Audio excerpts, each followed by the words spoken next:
మీ business ఏదైనా మీ ఊర్లో promotion చేయాలంటే అది సుమన్ టీవీతోనే సాధ్యం. ఇప్పుడే సంప్రదించండి. ఎమ్మెల్సీ పట్టభద్రుల ఎన్నికలకు రంగం సిద్ధమైన వేళ కూడా ఆ మొత్తం ఆసక్తి చూసినటువంటి పరిస్థితి ఉంది. కాంగ్రెస్ నుంచి ఎవరిని అభ్యర్థిగా ప్రకటిస్తారని కూడా ఒక ఇంత కూడా మొత్తం ఏం జరుగుతుంది, ఎవరిని ప్రకటిస్తారనే ఒకవైపు సందిగ్ధత నెలకొన్న సమయంలో కూడా కాంగ్రెస్ సంబంధించిన అధిష్టానం కూడా ఆల్ఫోర్స్ చైర్మన్ నరేందర్ రెడ్డికి కూడా టికెట్ ఖరారు చేసిన నేపథ్యం కనిపిస్తుంది. నిన్న సాయంత్రం ఢిల్లీలో ఆయన పేరుని పరిశీలించి ఆయనని మొత్తానికి కూడా కాంగ్రెస్ తరఫున అభ్యర్థిగా ప్రకటించిన నేపథ్యం ఉంది. అయితే ఏదైతే ఆల్ఫోర్స్ సంబంధించినటువంటి అధినేత నరేందర్ రెడ్డి కూడా గత కొన్ని రోజులుగా తన ప్రయత్నం చేస్తూ ఉన్నాడు.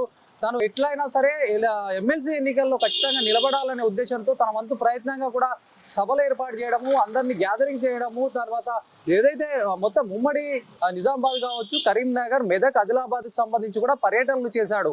ఈ నేపథ్యంలో కూడా ఆయనకు ఒకవేళ కనుక ఈ టికెట్ రాకుండా ఇండిపెండెంట్గా పోటీ చేశామని కూడా గతంలో చెప్పిన నేపథ్యం ఏదేమైనప్పటికీ అధిష్టానంకి ఆయన నచ్చజెప్పి ఏదో ఒక రకంగా కూడా ఖచ్చితంగా సాధించాలని కూడా ఆ ప్రయత్నం చేశాడు. ఆ ప్రయత్నంలో సక్సెస్ అయినట్టుగా కూడా తెలుస్తూ ఉంది. అయితే అక్కడ ఉన్నటువంటి ఎమ్మెల్సీగా ఉన్నటువంటి జీవన్ రెడ్డి కూడా అప్పుడు ఆయన మొత్తానికి కూడా ఆయన దీని పట్ల కూడా సుముఖత వ్యక్తం చేయని నేపథ్యం, ఆయన ఎమ్మెల్సీ కోటలో కూడా ఎమ్మెల్సీగా ఉండాలని కూడా ఆయన ఒక విధంగా కూడా సంకేతాలు ఇచ్చిన నేపథ్యంలో కాంగ్రెస్ అధిష్టానం కూడా ముగ్గురు పేర్లని పరిశీలించి కూడా మొత్తానికి నరేందర్ రెడ్డిని కూడా అభ్యర్థిగా ప్రకటించిన నేపథ్యం ఉంది. చాలా వరకు కూడా వివిధ విద్యా సంస్థల సంబంధించిన వాళ్ళు కావచ్చు, చాలా వరకు ప్రయత్నాలు అయితే చేశారు. కానీ ఆల్ఫోర్స్ చైర్మన్ నరేందర్ రెడ్డి పైన కూడా కాంగ్రెస్ నమ్మకం పెట్టుకొని ఆయన ఖచ్చితంగా ఇస్తే విజయం సాధిస్తామనే ఉద్దేశంతో కూడా ఆయన పేరు ఖరారు చేసినట్టుగా కూడా తెలుస్తూ ఉంది. అయితే దీనికి సంబంధించి కూడా కాంగ్రెస్ ఒక సర్వేను కూడా చేపట్టింది.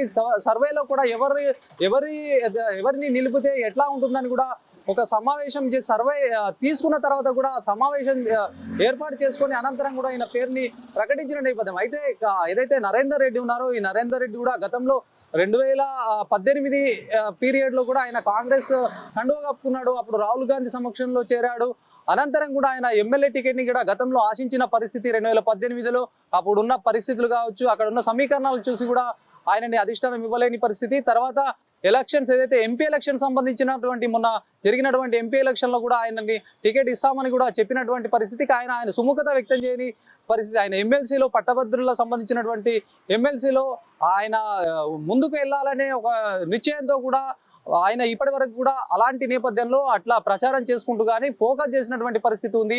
మరి ఆయన ఇప్పటికే కూడా ఆ ఫోకస్ పెడుతూ కూడా ముందస్తు ప్రచారానికి కూడా సిద్ధమైనటువంటి వేళ కాంగ్రెస్కు సంబంధించినటువంటి ఏదైతే అధిష్టానం ఖరారు చేసినటువంటి పరిస్థితి ఉంది. మొత్తం ఓవరాల్గా చూసుకుంటే ఏదైతే పట్టభద్రులకు సంబంధించినటువంటి ఎన్నికల్లో ఇప్పటికే బీజేపీ సంబంధించిన అభ్యర్థిని ఖరారు చేసింది. ఒకవైపు కాంగ్రెస్ కూడా నిన్న ప్రకటించింది. మరి దీనికి సంబంధించి ఇంకా బీఆర్ఎస్ కూడా ఏమీ తేల్చుకోలేనటువంటి పరిస్థితి ఉంది.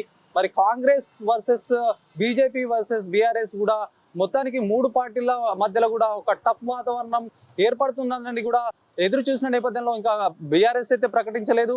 మరి దీనికి సంబంధించి కూడా పిఆర్టీ నుంచి కూడా అభ్యర్థిని ఆల్రెడీ ప్రకటించింది. ఇట్లానే ఇంకా చాలా మంది కూడా ఎదురు చూస్తున్నటువంటి వేళ ఏదేమైనప్పటికీ కూడా గత ఫిబ్రవరి 3 నుంచి కూడా నోటిఫికేషన్ విడుదలైంది. దీనికి సంబంధించి 10 వరకు కూడా అభ్యర్థులు తమ నామినేషన్ చేశారు. అనంతరం కూడా దానికి సంబంధించిన 11న పరిశీలన ఉంటుంది. 13న కూడా ఎవరైతే విత్డ్రా చేసుకునడానికి ఒక క్రమం ఉంటుంది. తర్వాత ఫిబ్రవరి 27న ఎలక్షన్స్ ఉంటాయి. మార్చి 3న కూడా రిజల్ట్స్ వచ్చినటువంటి పరిస్థితి ఉంటుంది. ఓవరాల్గా జరిగినటువంటి ఈ పరిస్థితి కూడా నగర అయితే మోగింది. మరి పరిస్థితులు ఎలా ఉంటాయి, ఎవరికి ఎక్కువ గెలుపు పొందే అవకాశం ఉంటుంది, మరి ఎలా ఉండబోతుంది అనే పరిస్థితి కూడా మనం వేచి చూడాల్సిన అవసరం ఎంతైనా ఉంది. కెమెరా పర్సన్ జగదీష్తో శ్రీనివాస్, సుమన్ టీవీ, నిజామాబాద్.